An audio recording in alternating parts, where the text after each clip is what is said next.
The 2025 bikepacking race season is here, and in today's video, I'm going to show you what I'll be riding, review all my strategy, and show you my key pieces of gear that I'll be using on the 617-mile race across Arizona.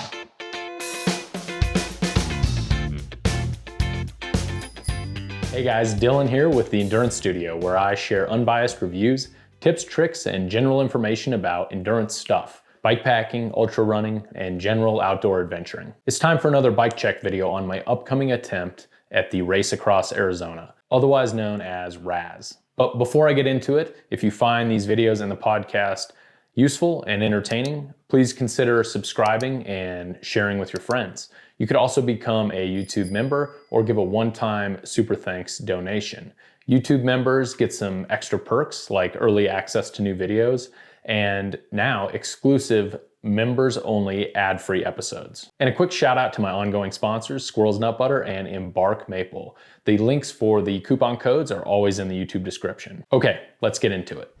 The Race Across Arizona horizontally traverses the state of Arizona, typically starting from the western border in a town called Topak, Arizona, and it goes through Flagstaff and ends on the eastern border near a small town called Alpine. The course is 617 miles with 41,000 feet of climbing, and it's a mixture of road and different qualities of gravel roads. My goal finish time is about 80 hours, so I'll need to average around 7.7 to 8 miles per hour, and that includes all of my sleep time and all of my resupply time.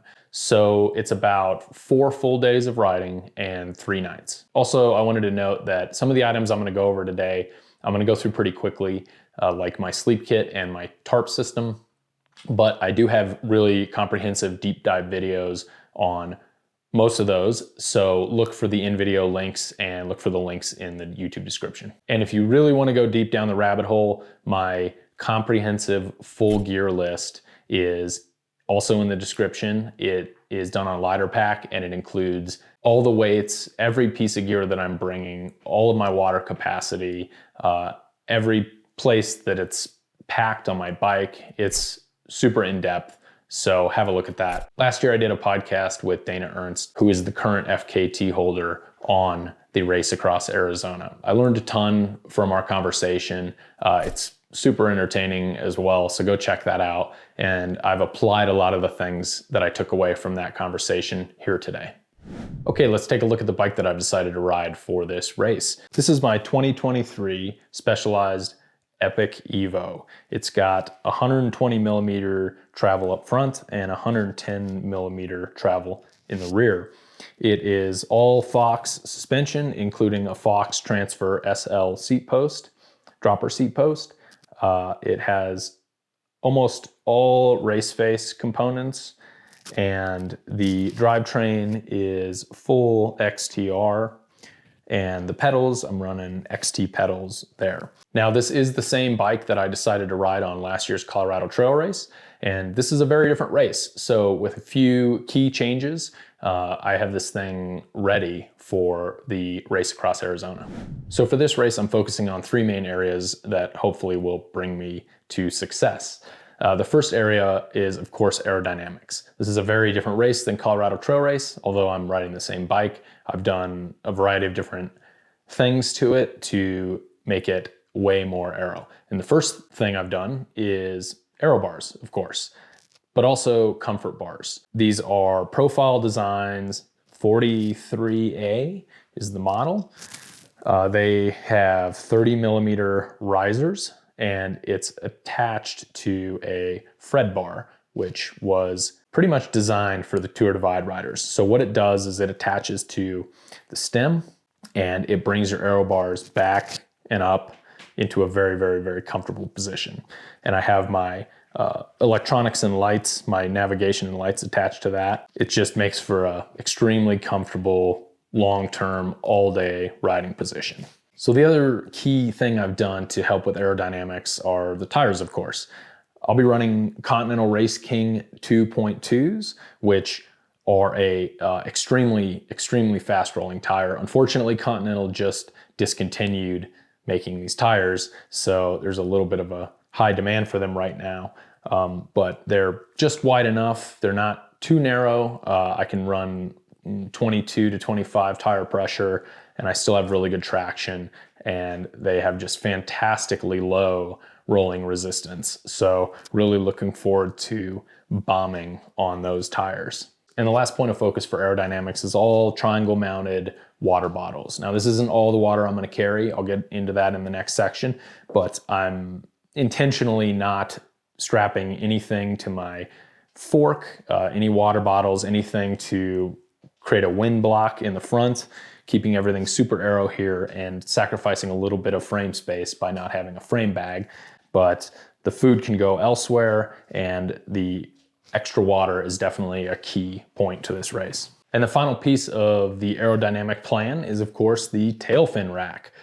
Thank you, Dana, for letting me borrow your rack. I had to do a little bit of finagling with the universal through axle to make sure it cleared my chain stays, but I got it to work. It's nice and centered. It works well with the suspension travel.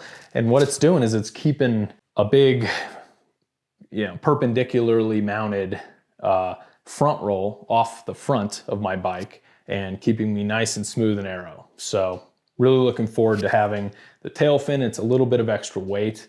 However, I think it will easily be compensated in aerodynamics. And my second main area of focus to success on this race is water capacity. I'll be carrying a total of 5.7 liters. That's like as much as I had to carry on the Arizona Trail Race a couple years back. And that's because the start of the race has a 10 to 11 hour water carry in the desert, and it could be up to 100 degrees at the beginning, if 2-3 o'clock in the afternoon. So I'm making extra sure that I have enough water and I don't run out. So what that means is in the frame, I have 2 975 milliliter bottles and 1 750 milliliter bottle. And then on my vest, I have in the front, I have 2 half-liter flasks, and then I also have a 2-liter bladder in the back. And again, that gives me a total of 5.7 liters. So I probably won't use the full 5.7 capacity, but I definitely will use it in key spots. And the third main focus for me on this race is comfort over weight. I'm riding a mountain bike, not a gravel bike. I do have a Revel Rover, RIP Revel. The problem is I can't put a fork on that bike, a front fork. I was thinking about originally putting a short travel gravel fork. The head tube doesn't work for it. It's a proprietary head tube. So here I am with my mountain bike. Also, if you listen to the podcast with Dana Ernst, he would unequivocally ride a mountain bike again if he had to do it again. So I'm listening to him and going with what I have. And also on the theme of comfort over weight is temperature. Moving at 8 to 12 to 15 miles per hour with 100-degree temperatures in some parts of the course and 30-degree temperatures below freezing in other parts of the course, it's hard to pack for. So I've done a few things specifically to keep my hands and my feet warm and dry. So let's get into that. All right, so the first part of that is my hands. So what am I doing for my gloves? Well, I have my riding gloves here, but I also have a glove layering system. So ideally, I could nitrile gloves with riding gloves over gloves for warmth. And I've tested these around 35 degrees and they keep my hands warm. And final layer, they are these rain over mitts, which should keep the rain out, should be a pretty good wind block, and also be that extra fourth layer. So the key here is versatility. I can use any combination of the 4 layers, depending on if it's raining or the temperature. All right, next I have a warm merino wool hat that I can put under my helmet or sleep with. And of course, I'm bringing my trusty tarp system in case there is some inclement weather. I have this carbon pole and my 6x9 sill poly tarp and ground stakes here. Go check out that comprehensive tarp setup video. I show you how you can set this thing up and break it down in no time at all, arguably faster than a tent. On the trend of warm items, I have my waterproof shoe covers, my Pearl Izumi shoe covers here. I don't really think these things are waterproof, but they definitely keep my feet a little warmer when there is a wind chill. Rain jacket.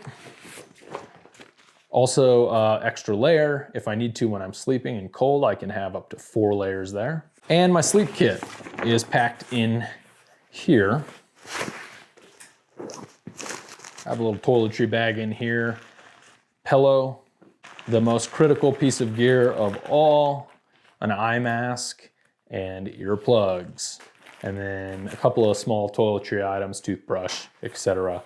And this here's my sleep kit, rolled up, stuffed in here. So let's unroll it. It's all nested together.